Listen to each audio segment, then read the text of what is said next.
Well, friends, we are located off the coast of Soverato, and we are on board the Ranieri International Cayman 19.0 Sport, powered by a Suzuki DF40 ARERR. Today we are off the coast, we are underway to test the performance of the hull and the engine. The 40 horsepower therefore allows us to drive the boat even without a license. And as you can see from the front camera, the weather conditions are optimal because there is a calm sea. But there is a light breeze that raises a short wave. So we can fully simulate the pleasure boating experience. Because we are 2 people on board, we have 50% fuel and 50% water tank too. Currently I am at idle in displacement, 700 RPM, 2.5 knots. Consumption 0.5 liters per hour. We then begin to cruise. We immediately notice the generous diameter of the tubes for this category of boat, which therefore allows us to reduce rolling to a minimum, because as you can also see from the external shots, they rest in the water constantly in the stern portion. So we are very stable even at the anchor. We are currently at 2000 RPM, 2.4 liters per hour, at a speed of 5.3 knots. The Suzuki DF40 ARI has a peculiarity.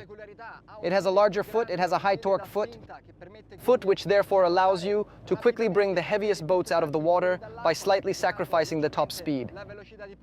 And in particular, this RR version also has a modified control unit, which it allows us to reach a higher RPM range and above all provide greater torque. We go up further, we reach 3,200 RPM. Speed 7.7 knots, but we continue to go up 8.6 knots with a consumption of 6.1 liters per hour. And as you can see, there is a stern wake forming, therefore a minimum planing speed of 9.4 knots with a consumption well below 1 liter per mile because we are at 6.2 liters per hour. Because as I was telling you, the Suzuki ARI manages to push quickly and get us on plane quickly, even at lower speeds than the standard, and above all, as you can see, it doesn't suffer from fatigue in the slightest, but we try to put it under stress. The trim is still totally lowered, but I start to raise it by 20%. Mechanical throttle, safety release well fastened. You don't see it on my hand, but it is fastened to the trousers. Because obviously we always navigate in complete safety.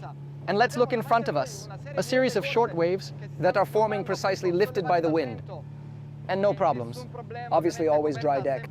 Currently 16 knots, 4,400 RPM, with trim at 20%. Consumption 9.7 liters per hour. Look here, almost 0.5 liters per mile. This range of consumption for this type of engine is truly incredible. An engine equipped with Suzuki's lean burn technology, which automatically adjusts the mixture between fuel and oxygen when we sail at a constant speed, allowing therefore to optimize consumption and at the same time not give up performance. And look here, also the convenience of navigation, because the water slides on the pads present in the hull, therefore less wetted surface, and at the same time the boat is lighter in the water. I am sitting comfortably here on the sofa, but I could also stand up, taking advantage of the reclining bench, which also acts as a lumbar rest, and also look at the sun deck with the extensions, which allow you to relax comfortably on board. As I was telling you, perfectly cushioned impact. Also thanks to the construction technique of this inflatable boat, because it is built with a monocoque system. Therefore there are no joints, there are no structures for the hull and deck. In this way we have no creaking on board, because in fact the only added structure is the bimini, with the awning at the stern. But we also have the possibility of installing a roll bar on the fiberglass coamings. We continue to race. We said that we want to stress the engine and the hull. We reach 5,000 RPM. Fast cruising range, 5,150 RPM, speed 20 knots.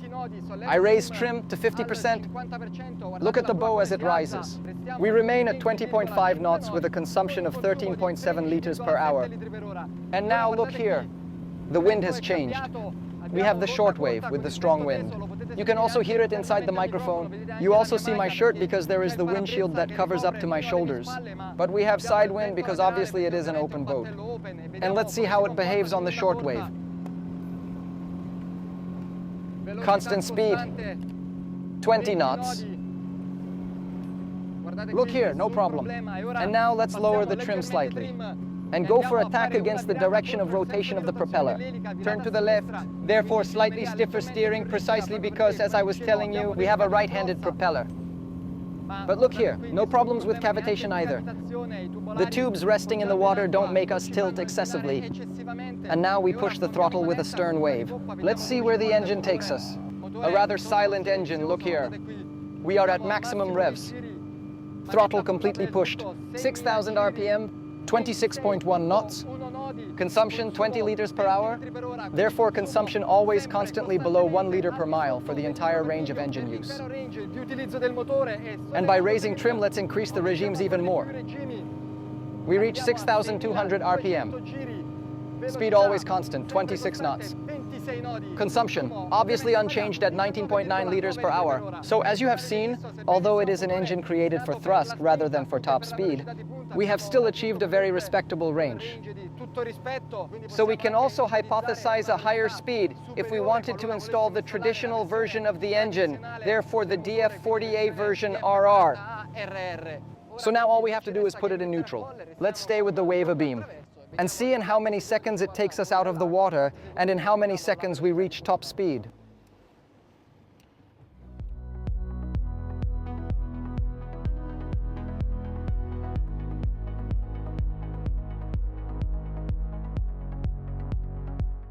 So here we go neutral. Wave on our left bow. I place the rudder in the center. We lower the trim, and all we have to do is count. 3, 2, 1, go. Let's push the throttle. Look here. We are already out of the water.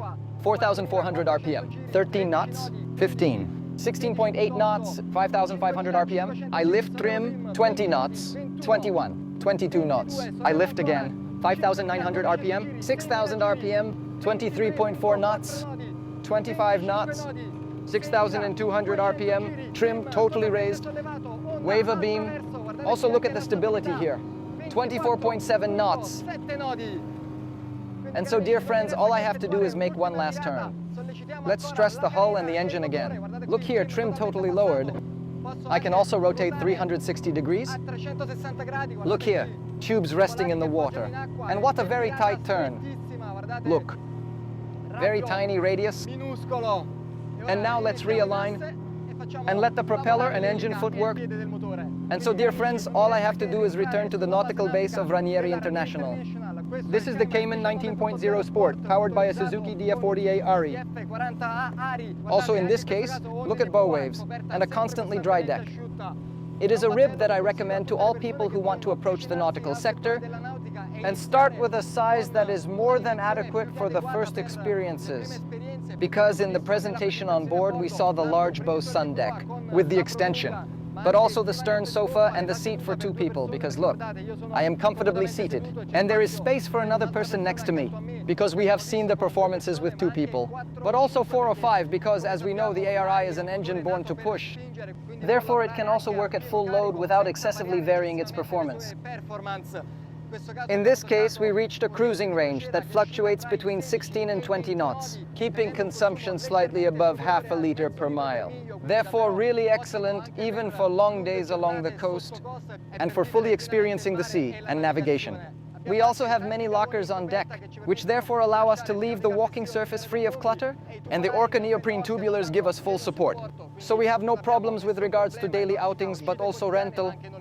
So dear friends, as always, if you liked the video, I invite you to subscribe to the YouTube channel and the Facebook page, leave a like and tag the people you think might be interested.